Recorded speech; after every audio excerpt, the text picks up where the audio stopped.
नमस्कार.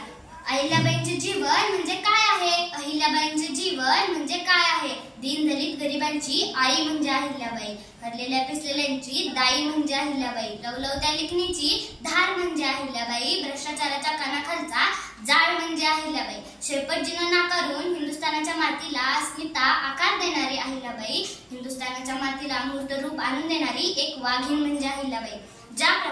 ज्याप्रमाणे छत्रपती शिवाजी महाराज पुरुषातले एक सर्वोत्तम राजा होऊन गेले, त्याचप्रमाणे अहिल्याबाई सुद्धा स्त्रियातील सर्वोत्तम राजकर्त्या होऊन गेल्या असं म्हणतात की सृष्टीवर ज्या वेळी अन्याय, अत्याचार, अधर्माचा जन्म होईल, त्या स्थानी त्या सर्वांना संपवणारी एक व्यक्ती जन्माला येईल. आणि तसंच घडलं.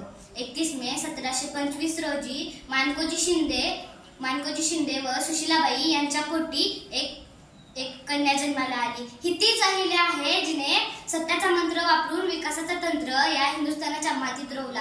ही तीच अहिल्या आहे जिने चूल आणि मूल समाज व्यवस्थेच्या चौकटीत जुगारून एका हातात शस्त्र आणि दुसऱ्या हातात शास्त्र घेऊन 29 वर्षे राज्यकारभार केला. राज्यातील जनतेच्या उद्धारासाठी त्या सतत कार्यरत राहिल्या.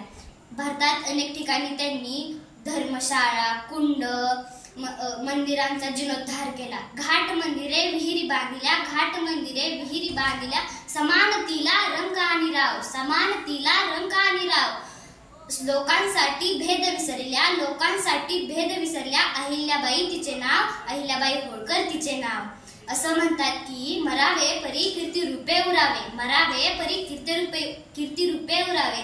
तसंच अहिल्याबाईंची कीर्ती सुद्धा परदेशात जाऊन पोहोचली होती.